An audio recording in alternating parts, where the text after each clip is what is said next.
ಪ್ರಿಯರೇ, ದಿನದ ಬದುಕಿಗೊಂದು ಕ್ರಿಸ್ತನ ಈ ದನಿ ನಮ್ಮೆಲ್ಲರಿಗೂ ಪ್ರೇರಣೆ ಆಗಲಿ. ಪೂಜಾ ವಿಧಿಯ ಸಾಧಾರಣ ಕಾಲದ 13ನೆಯ ಭಾನುವಾರ, ಸಂತ ಪೇತ್ರ ಮತ್ತು ಪೌಲರ ಮಹೋತ್ಸವ, ಜೂನ್ 28, 2025. ಸಂತ ಮತ್ತಾಯನು ಬರೆದ ಪವಿತ್ರ ಶುಭ ಸಂದೇಶದಿಂದ ವಾಚನ, 16ನೆಯ ಅಧ್ಯಾಯ, 13ರಿಂದ 19ರವರೆಗಿನ ವಚನಗಳು. ಆ ಕಾಲದಲ್ಲಿ ಯೇಸು ಫಿಲಿಪ್ಪನ ಸೆಸರೇಯ ಎಂಬ ಪ್ರಾಂತ್ಯಕ್ಕೆ ಬಂದರು. ಅಲ್ಲಿ ತಮ್ಮ ಶಿಷ್ಯರನ್ನು ಉದ್ದೇಶಿಸಿ, ನರಪುತ್ರನನ್ನು ಜನರು ಯಾರೆಂದು ಹೇಳುತ್ತಾರೆ ಎಂದು ಕೇಳಿದರು. ಅದಕ್ಕೆ ಶಿಷ್ಯರು, ಸ್ನಾನಿಕ ಯೋವಾನ ಎಂದು ಕೆಲವರು ಹೇಳುತ್ತಾರೆ, ಮತ್ತೆ ಕೆಲವರು ಎಲಿಯನು ಎನ್ನುತ್ತಾರೆ, ಯೆರೆಮೀಯನು ಅಥವಾ ಪ್ರವಾದಿಗಳಲ್ಲಿ ತಾವೂ ಒಬ್ಬರು ಎಂಬುದು ಇನ್ನೂ ಕೆಲವರ ಅಭಿಪ್ರಾಯ ಎಂದು ಉತ್ತರ ಕೊಟ್ಟರು. ಆಗ ಯೇಸು, ಆದರೆ ನೀವು ನನ್ನನ್ನು ಯಾರೆನ್ನುತ್ತೀರಿ ಎಂದು ಪ್ರಶ್ನಿಸಿದರು. ಅದಕ್ಕೆ ಪೇತ್ರನು, ಅಭಿಷಿಕ್ತರಾದ ಲೋಕೋದ್ಧಾರಕ ತಾವೇ, ಜೀವಸ್ವರೂಪರಾದ ದೇವರ ಪುತ್ರ ತಾವೇ ಎಂದನು. ಅದಕ್ಕೆ ಪ್ರತ್ಯುತ್ತರವಾಗಿ ಯೇಸು ಹೀಗೆಂದರು, ಯೋನನ ಮಗ ಸಿಮೋನನೇ, ನೀನು ಧನ್ಯ. ಈ ವಿಷಯವನ್ನು ನಿನಗೆ ಶ್ರುತಪಡಿಸಿದ್ದು ನರಮಾನವನ ಶಕ್ತಿಯಲ್ಲ, ಸ್ವರ್ಗದಲ್ಲಿರುವ ನನ್ನ ಪಿತನೇ. ನಾನು ನಿನಗೆ ಹೇಳುತ್ತೇನೆ ಕೇಳು. ನಿನ್ನ ಹೆಸರು ಪೇತ್ರ. ಈ ಬಂಡೆಯ ಮೇಲೆ ನನ್ನ ಧರ್ಮಸಭೆಯನ್ನು ಕಟ್ಟುವೆನು. ಪಾತಾಳ ಲೋಕದ ಶಕ್ತಿಯು ಅದನ್ನು ಎಂದಿಗೂ ಜಯಿಸಲಾರದು. ಸ್ವರ್ಗ ಸಾಮ್ರಾಜ್ಯದ ಬೀಗದ ಕೈಗಳನ್ನು ನಿನಗೆ ಕೊಡುವೆನು. ಇಹದಲ್ಲಿ ನೀನು ಏನನ್ನು ಬಂಧಿಸುತ್ತೀಯೋ ಅದನ್ನು ಪರದಲ್ಲಿಯೂ ಬಂಧಿಸಲಾಗುವುದು. ಇಹದಲ್ಲಿ ನೀನು ಏನನ್ನು ಬಿಚ್ಚುತ್ತೀಯೋ ಅದನ್ನು ಪರದಲ್ಲಿಯೂ ಬಿಚ್ಚಲಾಗುವುದು. ಪ್ರಭುವಿನ ಶುಭ ಸಂದೇಶ. ಕ್ರಿಸ್ತರೇ ನಿಮಗೆ ಸ್ತುತಿ ಸಲ್ಲಲಿ. ಚಿಂತನೆ.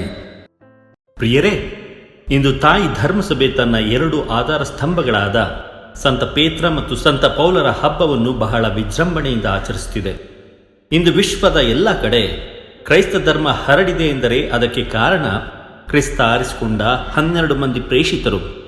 ಈ 12 ಮಂದಿ ಪ್ರೇಷಿತರಲ್ಲಿ ಪೇತ್ರ ಮುಖ್ಯಸ್ಥ ಹಾಗೂ ಪ್ರಪ್ರಥಮ ಜಗದ್ಗುರು. ಪೌಲ ಸಹ ಪೇತ್ರರೊಂದಿಗೆ ಸಮಾನ ಗೌರವಕ್ಕೆ ಪಾತ್ರನಾದವನು. ಪೇತ್ರ ಯಹೂದ್ಯರ ಪ್ರೇಷಿತನಾದರೆ ಪೌಲ ಯಹೂದ್ಯೇತರರ ಅಥವಾ ಅನ್ಯ ಧರ್ಮೀಯರ ಪ್ರೇಷಿತ. ಈ ಇಬ್ಬರು ಸಂತರನ್ನು ಧರ್ಮಸಭೆ ಇಂದು ಗೌರವಿಸುತ್ತದೆ, ಅವರನ್ನು ಪ್ರಶಂಸಿಸುತ್ತದೆ, ಅವರ ಪ್ರೇಷಿತ ಕಾರ್ಯಕ್ಕೆ ನಮನ ಸಲ್ಲಿಸುತ್ತಿದೆ. ಈ ಇಬ್ಬರು ಪ್ರೇಷಿತರು ಅಂದು ಹಾಕಿಕೊಟ್ಟ ಭದ್ರ ಬುನಾದಿಯಿಂದ ಇಂದು ಕ್ರೈಸ್ತ ಧರ್ಮ ಬೆಳೆಯಲು ಸಾಧ್ಯವಾಗಿದೆ. ಇಂದು ಈ ಇಬ್ಬರ ಸಂತರ ಬಗೆಗಿನ ಜೀವನವನ್ನು ನಾವು ಗ್ರಹಿಸಿಕೊಳ್ಳೋಣ, ಅವರ ಬಗ್ಗೆ ನಾವು ಧ್ಯಾನಿಸೋಣ. ಪೇತ್ರನ ಹುಟ್ಟು ಸ್ಥಳ ಬೆತ್ಸಾಯಿದ, ತಂದೆ ಯೋನ, ಸಹೋದರ ಅಂದ್ರೆಯ. ವೃತ್ತಿಯಲ್ಲಿ ಪೇತ್ರ ಸಾಮಾನ್ಯ ಬೆಸ್ತ. ಆತ ವಿದುರನಾಗಿದ್ದ.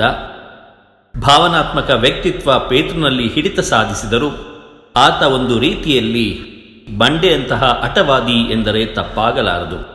ಆತ್ಮೀಯರೇ, ಯೇಸು ಯಾರೆಂಬುದರ ಬಗ್ಗೆ ಶಿಷ್ಯರಲ್ಲಿ ಒಬ್ಬೊಬ್ಬರಿಗೂ ಒಂದೊಂದು ಅಭಿಪ್ರಾಯವಿತ್ತು. ನೀವು ನನ್ನನ್ನು ಯಾರೆನ್ನುತ್ತೀರಿ ಎಂಬ ಯೇಸುವಿನ ಪ್ರಶ್ನೆಗೆ ಅಭಿಷಿಕ್ತರಾದ ಲೋಕೋದ್ಧಾರಕ ತಾವೇ ಎನ್ನುವುದರ ಮೂಲಕ ಪೇತ್ರ ಮೊದಲ ಬಾರಿ ತನ್ನ ವಿಶ್ವಾಸವನ್ನು ನಿವೇದಿಸುತ್ತಾನೆ. ಶಿಷ್ಯರು ಅನೇಕ ಬಾರಿ ಯೇಸು ಮಾಡಿದ ಪವಾಡಗಳನ್ನು ಕಣ್ಣಾರೆ ಕಂಡಿದ್ದರು. ಆದರೂ ಅವರು ಯೇಸುವನ್ನು ರಾಜಕೀಯ ರಕ್ಷಕನನ್ನಾಗಿ ಅಥವಾ ರಾಜಕೀಯ ಮೆಸಿಯನನ್ನಾಗಿ ಕಂಡರೆ ಹೊರತು ದೇವರಾಗಿ ಅಲ್ಲ, ಜೀವೋದ್ಧಾರಕನಾಗಿ ಅಲ್ಲ, ಲೋಕದ ಉದ್ಧಾರಕನಾಗಿ ಅಲ್ಲ. ಪ್ರಿಯರೇ, ಯೇಸು ಯಾರೆಂಬುದನ್ನು ಶಿಷ್ಯರಲ್ಲಿ ಪೇತ್ರನು ಮಾತ್ರ ನಿಖರವಾಗಿ ಹೇಳುತ್ತಾನೆ. ಅದಕ್ಕೆ ಪ್ರತ್ಯುತ್ತರವಾಗಿ ಯೇಸು, ಯೋನನ ಮಗ ಸಿಮೋನನೇ, ನೀನು ಧನ್ಯ.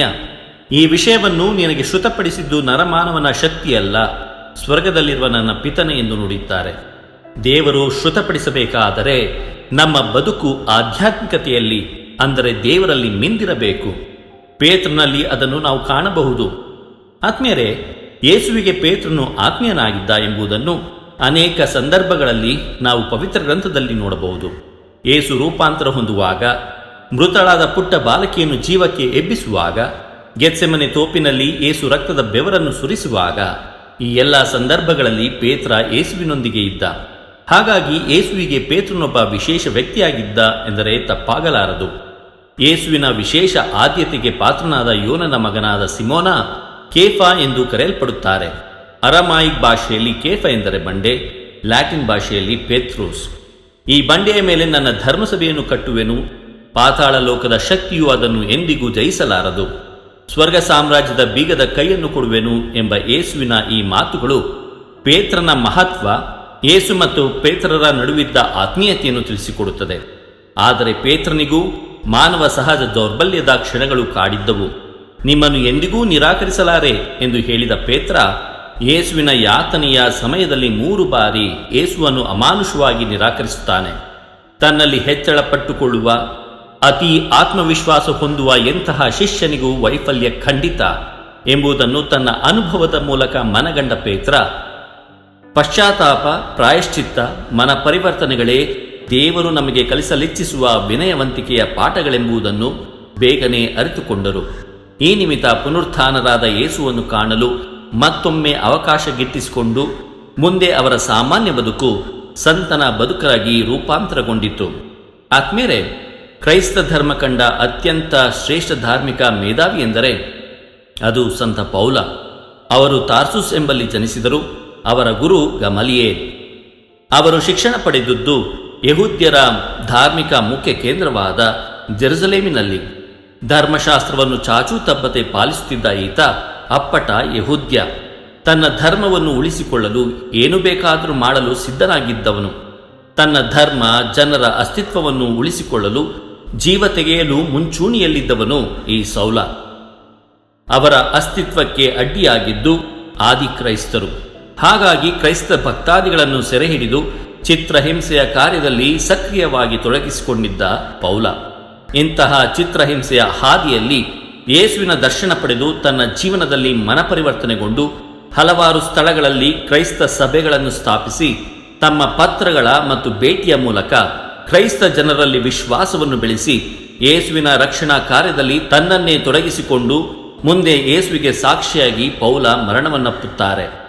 ಕ್ರಿಸ್ತನ ಶುಭ ಸಂದೇಶವನ್ನು ಮತ್ತು ಸಾಮ್ರಾಜ್ಯವನ್ನು ಎಲ್ಲೆಡೆ ಹರಡುತ್ತಿದ್ದ ಪೇತ್ರ ಮತ್ತು ಪೌಲ ಚಕ್ರವರ್ತಿ ನೀರೋನ ಕೋಪಾಗ್ನಿಗೆ ಒಳಗಾಗುತ್ತಾರೆ.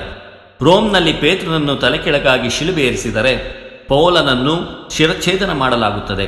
ಕ್ರಿಸ್ತಶಕ ಸುಮಾರು 268ರ ಜೂನ್ 29ರಂದು ಈ ಇಬ್ಬರ ರಕ್ತ ಸಾಕ್ಷಿಗಳ ದೇಹಗಳನ್ನು ಒಟ್ಟಿಗೆ ತಂದು ಸಂತ ಸೆಬಾಸ್ಟಿಯನ್ನರ ಸಮಾಧಿಯಲ್ಲಿ ಅಂತ್ಯ ಸಂಸ್ಕಾರ ಮಾಡಲಾಗುತ್ತದೆ.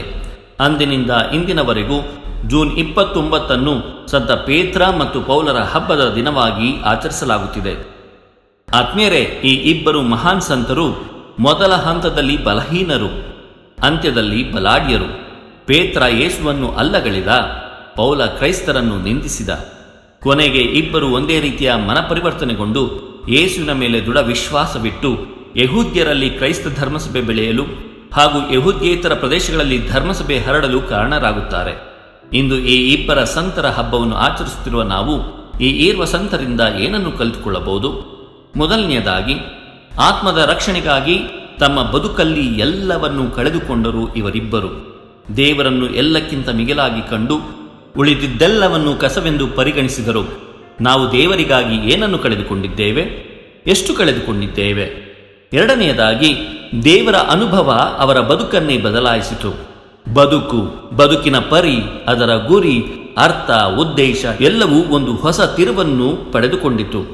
ಮುಂದಿಟ್ಟ ಹೆಜ್ಜೆಯಂತಿದ್ದ ಅವರ ಬದುಕು ಮತ್ತೆ ಹಿಂದೆ ಸರಿಯಲಿಲ್ಲ. ನಮ್ಮ ಬದುಕಿನ ಗುರಿ ಏನು? ನಮ್ಮ ಬದುಕಿನ ಉದ್ದೇಶವಾದರೂ ಏನು?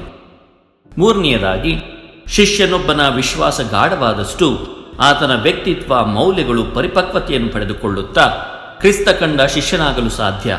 ನಾನು ನನ್ನ ಶಿಷ್ಯನೋ, ಅಂದರೆ ನಾನು ನನ್ನ ಆಸೆ ಆಕಾಂಕ್ಷೆಗಳನ್ನು ಪೂರೈಸುವ ಶಿಷ್ಯನೋ ಅಥವಾ ಕ್ರಿಸ್ತ ಬಯಸುವ ಶಿಷ್ಯನೋ?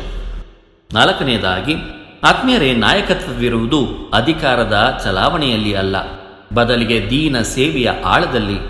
ದೀನನಾದಷ್ಟು ದೇವರಿಗೆ ಆತ್ಮೀಯನಾಗುತ್ತಾನೆ ಎಂಬ ಭರವಸೆಯಲ್ಲಿ. ನಾನು ಸೇವಕನೋ ಅಥವಾ ಸೇವೆ ಮಾಡಿಸಿಕೊಳ್ಳುವವನೋ? ಸಂತ ಪೇತ್ರ ಮತ್ತು ಪೌಲರೇ, ನಮಗಾಗಿ ಪ್ರಾರ್ಥಿಸಿರಿ. ಇದು ಧ್ವನಿ ಮಾಧ್ಯಮ ಮನೆಯ ಕೊಡುಗೆ.